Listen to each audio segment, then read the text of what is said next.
Hello everybody and welcome back to another episode of Let's Play Vampire the Masquerade Bloodlines with the unofficial plus patch. In the previous episode, we finished off all currently available side quests within downtown. So, with nothing holding us back, I say we get on to the main quest. In order to get to Grout's mansion, just do it the same way you get to downtown. Talk to the taxi guy. Need a ride? Yeah, just drive.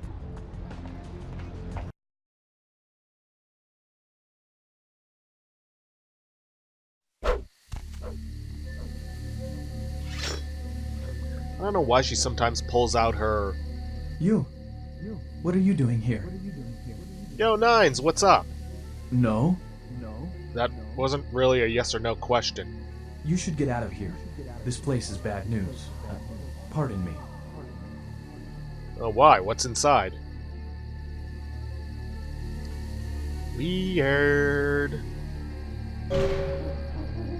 But whatever. We gotta head inside anyways. Now, of course, this isn't gonna be a cakewalk of just walking inside and talking to Grout, because that would be too simple. But there are threats. Now, you can sneak up and slash their throats, snap their necks, and I recommend doing so to save yourself some trouble. Now, there are two different kinds of enemies. There are the female patients, which only wield a knife, and, sorry to say this, but they're not really much of a threat. What is a threat, however, are those guys down at the end of the hallway, who have claws and can deal aggravated damage to you. If you can, try and sneak up on them and snap their necks. If you can't, well, be ready to defend yourself. No shit.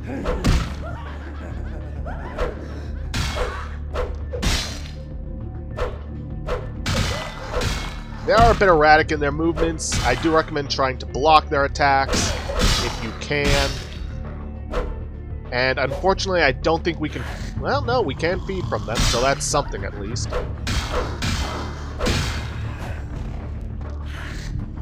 So if we ever do find ourselves in a bind and need some healing, well, they're a good source of it.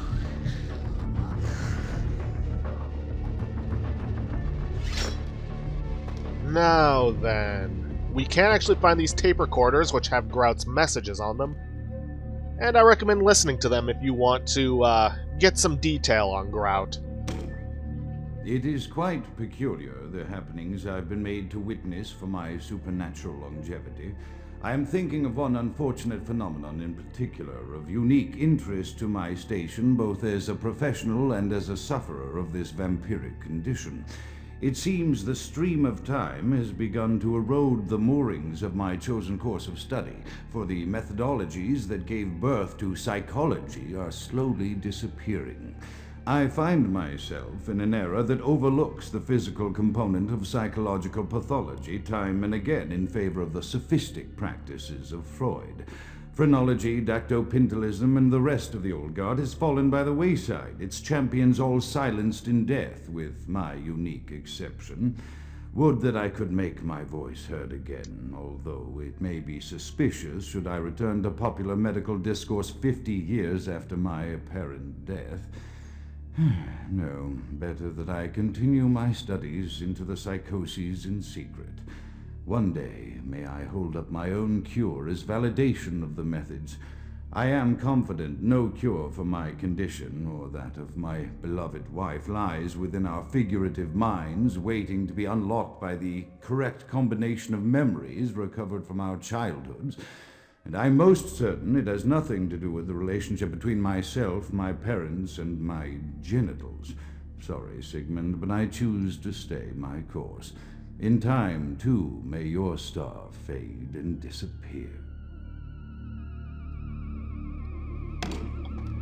Well, sorry to break it to you, Grout, but Freud's still used today. At least, I think he is. I don't know. If anybody who's in psychology watching this, I don't know why you would be, let me know. Anyways, in order to continue on, we need to head down this way. You'll see this guy giggling and pulling this lever, which is part of a quest we need to do. Well, not quest, a puzzle that we need to do to move forward. Let's just get low and sneak up on him.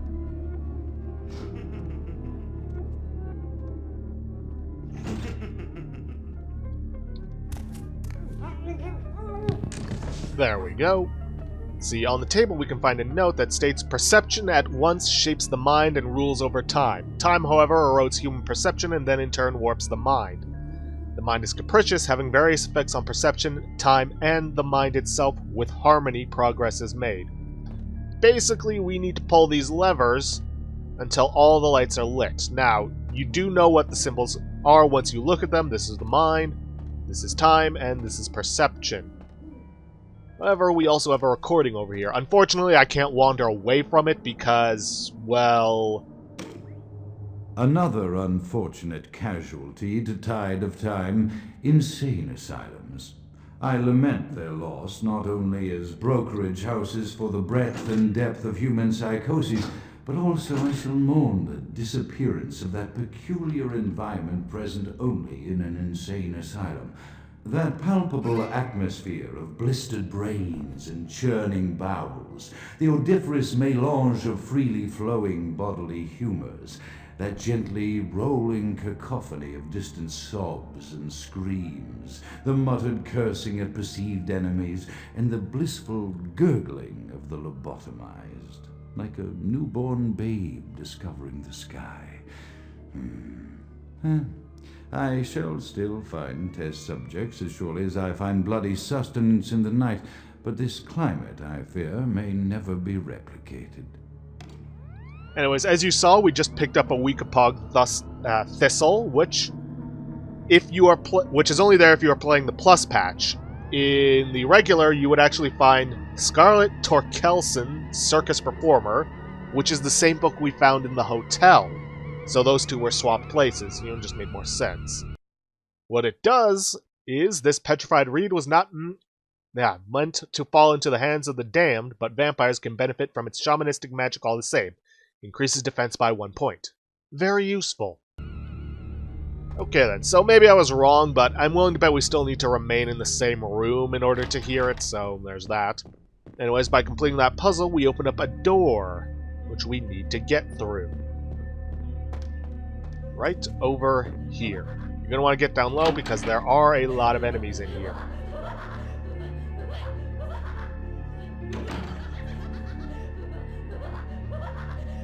Walk away.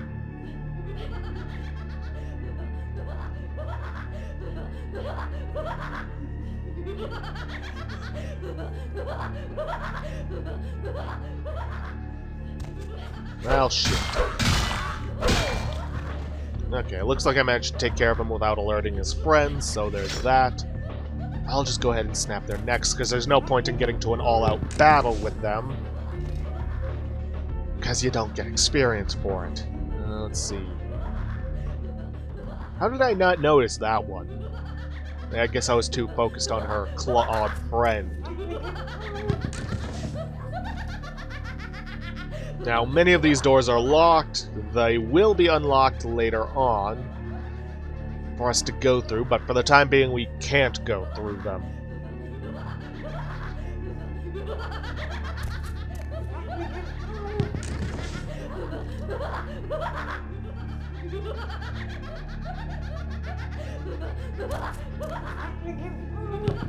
Okay, now with those enemies taken care of, what we need to do is hit this candle, which will open up a secret passage for us upstairs. We need to head up there, because there's nothing else for us to do down here. Gotta be careful, because there's this psychopath here who has apparently mutilated someone recently.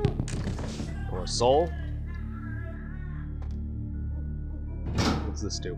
Oh, closes the way. Well, let's just leave that open just in case I need to run. Alright, we got another clawed guy who actually isn't patrolling.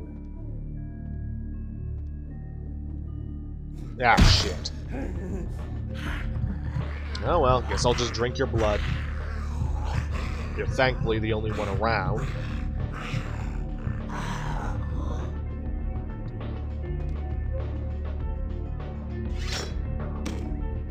Often I reflect with great regret on the missed opportunity that was my infector. Had I been conscious after the attack, I could have stopped the orderlies from locking her in the roaming pen. What I would give for just one interview, a few simple questions of the plague-ridden woman who met her end that dawn. Of course, there is no guarantee she would have been any more helpful than my current crop of test subjects, mewling wretches. Few could be called enthusiastic. Given the nature of the tests, I cannot expect the same fervor from all, but a modicum of cooperation would be appreciated. Animals. The one called John went so far as to gnaw off his arm and escape into the floorboards like some feral rodent. I still hear him scurrying about at night. He must be making an atrocious mess in there. Alrighty then. Well, we know how he got infected and became a vampire. Though, given the nature of the fact that she was insane, might have been a Malkavian. Which is interesting, considering he seems to be rather well-spoken. Anyways, we head down here, get yet another recording. My studies proceed at a languid pace. I'm mired in a foul ennui as my wife's illness advances. My subjects grow restless without proper supervision, but I cannot pull myself back from this black depression.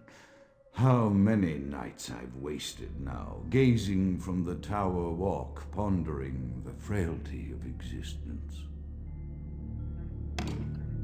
Well, that was a rather short one. Moving on, we head up here.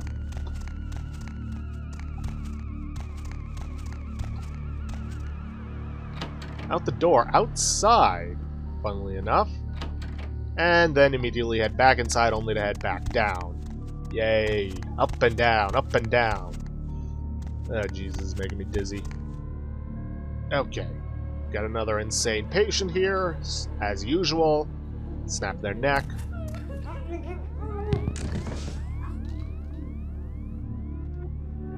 Then we head down here.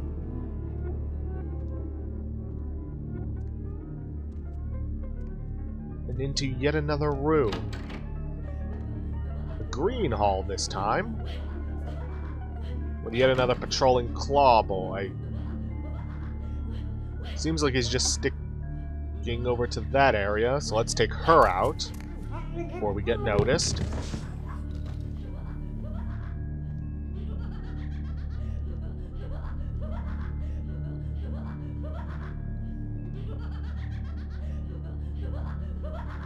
Sneak up on this guy if we can. Nope, he's gonna turn around at the last second. Thankfully, we got him before he could get us.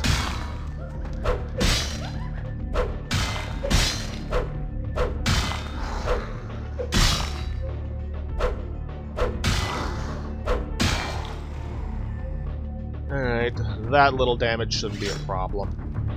Now then. Da-da-da-da. Green hall, door to your right leads back to the red hall. This is to be believed. Yep. Let's see. This door over here leads somewhere new, I think. This place can be a bit of a maze. Let's see. That's a red hall over there as well.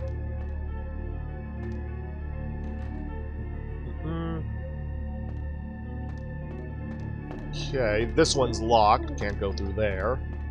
So, yeah, this is our only option. We head through here, get yet another recording. After decades of solitary study into this affliction, I have learned that it is by no means mine alone. Indeed, the city is home to an entire society of similarly afflicted individuals with whom I've only recently made contact. They are an understandably standoffish sort, by and large, but I have been able to confirm with them that the condition is indeed vampirism, which apparently comes in a multitude of strains, each with a spectacular set of symptoms such as invisibility and even a sort of lycanthropy.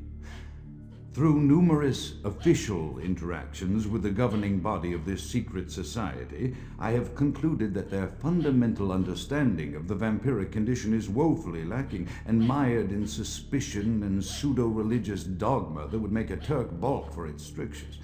Indeed, they seemed impressed with my studies and the eloquence with which I was able to present them.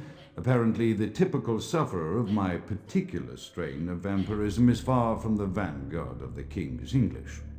So impressed were they that they even offered me an office in their government, a rather high office by the sound of things. I believe I shall accept. If nothing else, it should provide a lofty vantage point from which to observe the breadth and epidemiology of the affliction so that I may move more expeditiously toward a cure.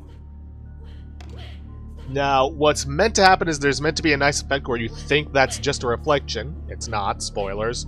Unfortunately, it's ruined by one of the sufferers on the other side standing up instead of crouching over like the others. It's a nice effect, and like I said, it would be very cool if it wasn't ruined by the other one on the other side, but oh well.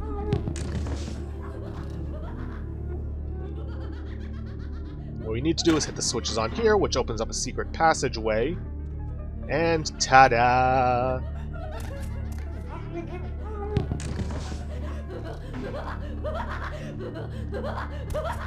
Either she really didn't notice, or just didn't care. Honestly, I could believe either one.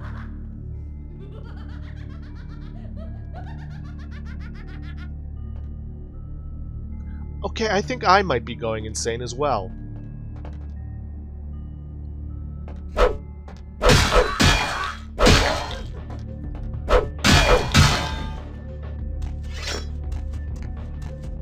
Okay, head up this way, head through here, and we find ourselves in the second floor of the library. We can open this up to create a shortcut for us back down.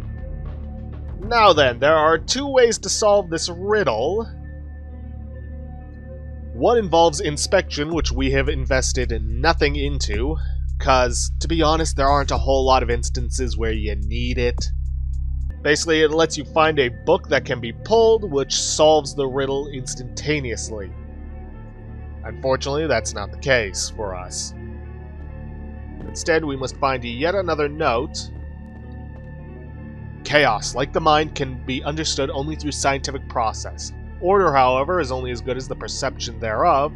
Time is the key that links the two and bears witness to their ebb and flow. So we have, I guess, chaos, order, and chaos, key, and order. Oh boy, I have no idea what I'm doing, so I'm just going to randomly hit things until something happens. Meanwhile, enjoy this recording.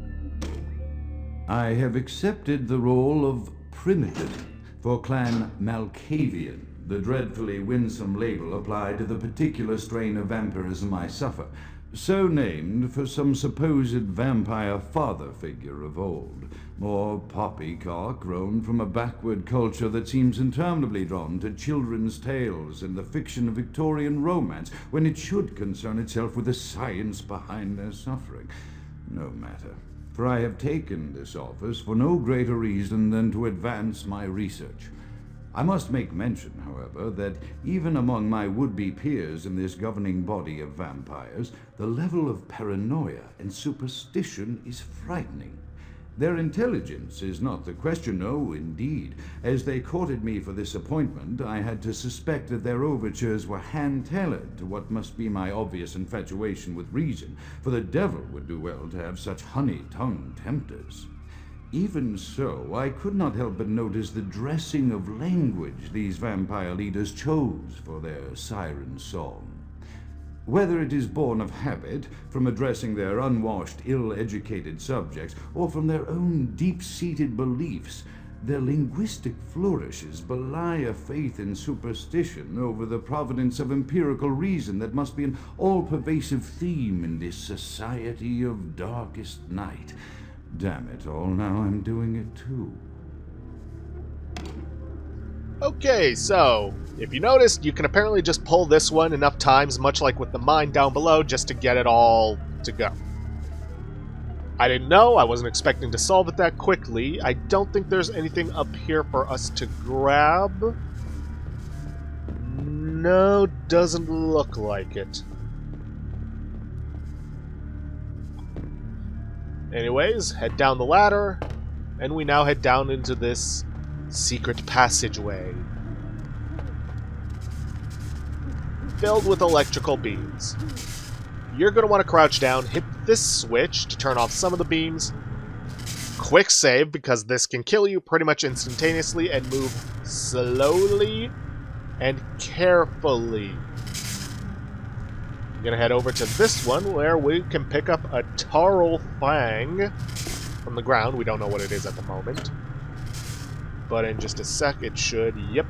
Frenzy check modifier +1. This heavy fang could only have belonged to a ferocious predatory beast. You feel at ease knowing there's one less of those in the world. Decreases your chance to frenzy. Not that that's going to happen very often with us anyways. Let's head around, turn off all these switches, because we need to turn off this set in order to get through to the next area. Like I said, just keep low and move carefully and you should be fine. There we go.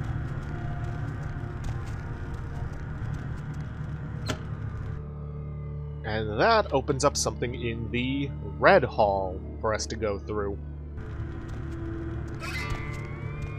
Unlock Grout's Inner Sanctum. Okay then. And this is a very door we probably could have just broken down and headed through to hit that switch to avoid all that, but whatever.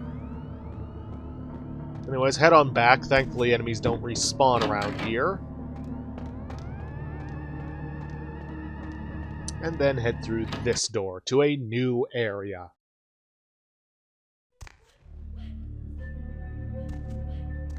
Alright, there are a couple of laboratories in here, one of which is infested with enemies, the other of which is not, but we're going to have to head into that one first in order to acquire a key.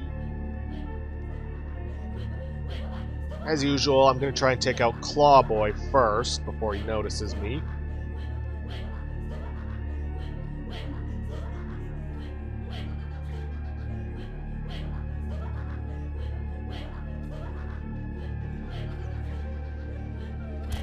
Seriously, you turned around and looked right at me.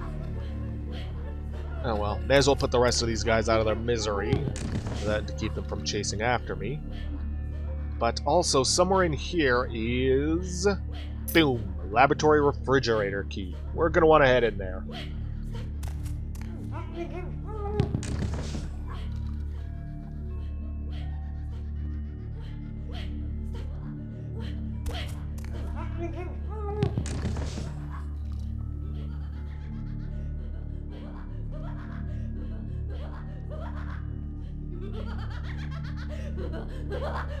These poor souls. What did Grout do to them?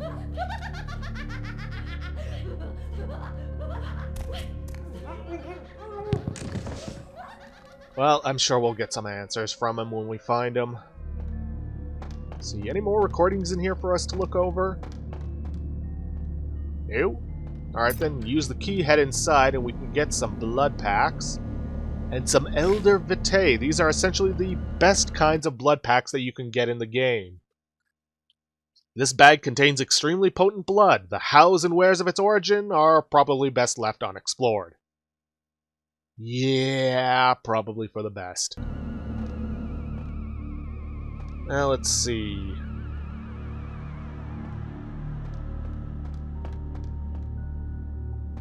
Came down from there, so we're going to want to head this way. Which leads us into a sort of holding cell area. Yeah. Anyways, we take these guys out.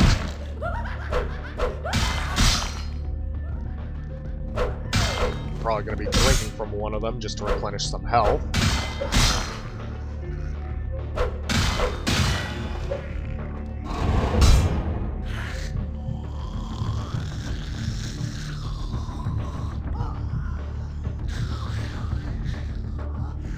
Now, if we stay on the main route, we can get a morphine bottle, but yeah, I really don't find it to be worth it. There is a secret entrance you can open up right there.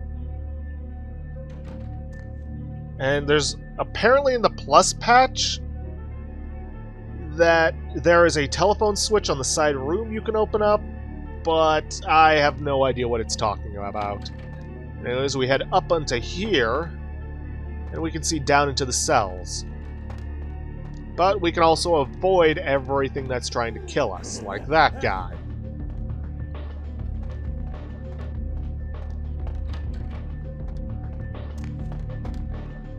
Anyways, we open this up, and we've still got these two to deal with. But oh well, we're in a better position than we were before. Plus, this guy doesn't seem to want to follow after us. Okay, now he does. Just waiting for me to turn my back. Coward.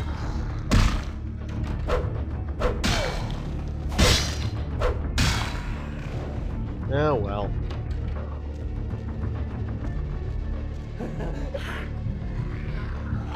Now, I will tell you this, you're gonna want to have your health as full as possible for what is coming up, because trust me, you are going to need it.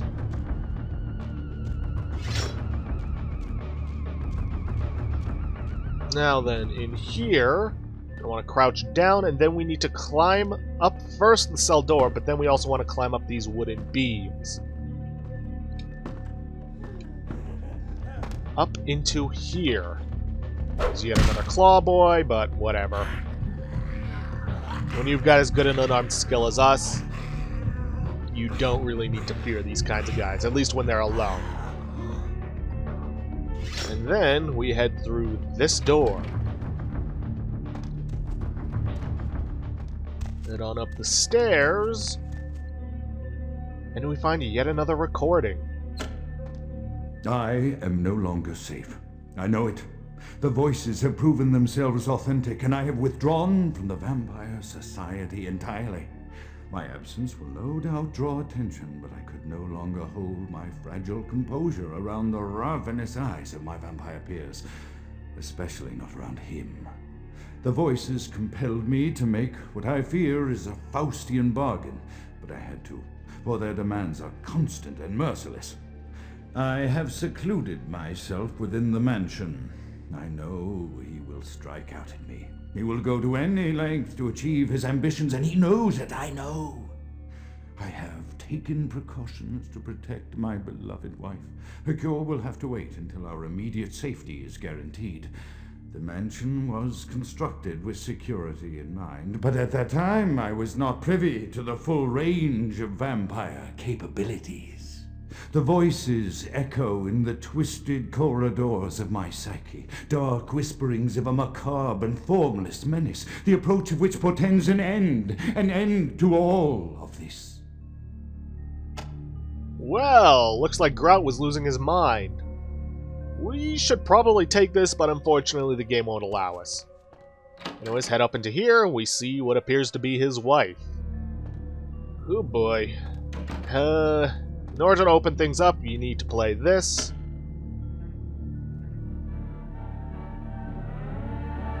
Yeesh. Anybody else getting a serious Dr. Freeze vibe from this?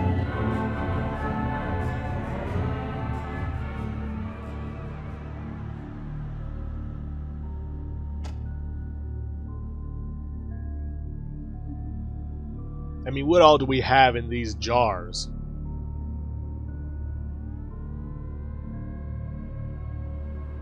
Let's see. A watch, picture, rose, how very Beauty and the Beast. I don't think I even want to know what that is. Something tells me it was hanged from that hook but then rotted away. What appears to be a stuffed rabbit and an actual physical brain. I'm sure that doesn't mean anything. Anyways, head up through here.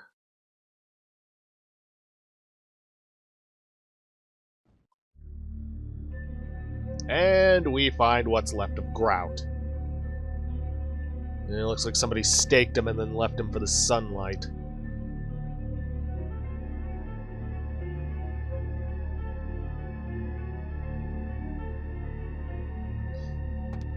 Though where the sunlight came in from, because there's no damage to this room, I have no idea.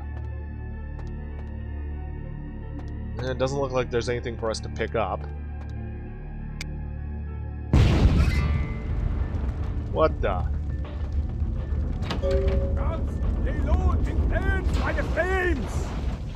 I'm not Grout! You already killed him! Grout is dead? Pity it could not be by my hand. No matter. Soon your self-made kings and false prophets and all who bear the mark of the beast will be washed from the earth for the coming of the Lord. Who the hell are you? As you burn, tell them it was Grünfeld Bach who sent your damned soul to that lake of fire. All agents of Satan shall return to whence they came. Let this righteous display serve as a promise to all who serve the Archfiend Lacroix. I'm coming for you, Lacroix. By the power of the Lord, I will cleanse your black soul. Yeah, whatever. Oh boy, let me get my fortitude ready. Do not touch the fire. Try to avoid any enemies that are on fire, because they will set you on fire. And run your way out of this mansion.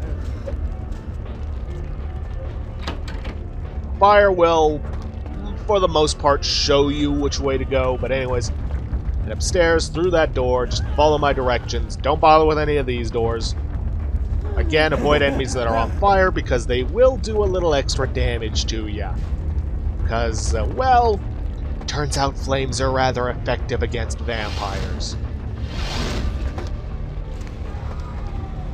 Just gonna keep heading along this path. This is the one door you need to open, and then leap out the window.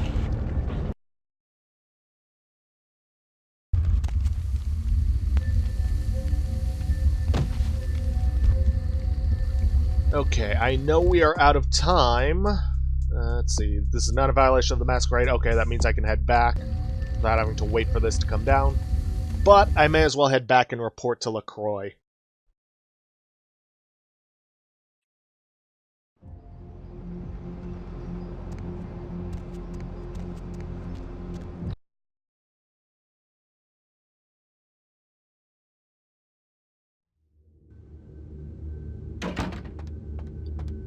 Evening there. Something burning? Ooh, smells like someone burnt the burgers. I don't smell anything. I've got an appointment with LaCroix. Sure, I'll open her up for you. Jeez, I could go for one of them double-spaced burgers with the onions and the cheese and some bacon and a guacamole. Ooh. Darn it, now I'm hungry. For those of you who don't know, I record these pretty much first thing in the morning, unless something else goes on first. Anyways, well, LaCroix, we don't have the best of news for you. The Primogens still haven't been contacted by Grout. I thought I made it clear that you were not supposed to come back until we had heard from him. Grout's dead. Grout's dead? What? Yeah, and this guy Bach set his house on fire. Nearly killed me. Bach! Every time I think he's lost the scent. So, Bach killed Grout to draw me out. Seems like Grout was already dead when he arrived. Bach is a hunter. They stalk and kill our kind to appease their god. But like many mortals, their so-called faith is nothing but a conduit through which they quench their killing urge. Who else would have killed Grout? On the way in, I saw Nines Rodriguez leaving the mansion. Look at me. Are you sure it was Nines Rodriguez? Because if it was, the consequences... Do you know where this might lead? Do you really have any idea? By the way, you don't have much of a choice in, not ratting out Nines. You really don't. Want me to go... I'm positive it was Nines. This may mean war with the Anarchs. Is that right? It means... Under most circumstances, I would call a blood hunt on the murderer immediately. However, the Anarchs of this city may interpret such an action to be a declaration of war. I do not want a war with them. This decision will take some time. I need to confer with the Primogen on this. In the meantime, I've come to a decision on the Ankaran sarcophagus, and I believe that for the safety of the inhabitants of this city, we need to place the sarcophagus under Camarilla protection until its contents can be confirmed. You're becoming quite indispensable to me. So, out of all my available personnel, I'm going to entrust the retrieval of the sarcophagus to you. It was quietly delivered to the Museum of Natural History a few hours ago. Yes. You entrust it to me, and you're clearly doing this for the sake of the people of this city. I'll go at once. The manifest from the Dane shows there was a small box from the same dig on board, but it was listed as missing. Keep an eye open for it. It may have been overlooked. It's crucial we get the sarcophagus in our possession within the next few hours. All these tasks have left me with a little short on cash. It's not true. Yes, of course. Here. I can't have one of my representatives running around ill-equipped for their task.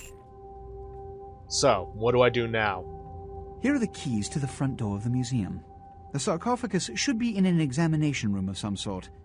There's a small security staff on site, but I don't want a massacre. Mortals are just as easy to deceive as they are to kill.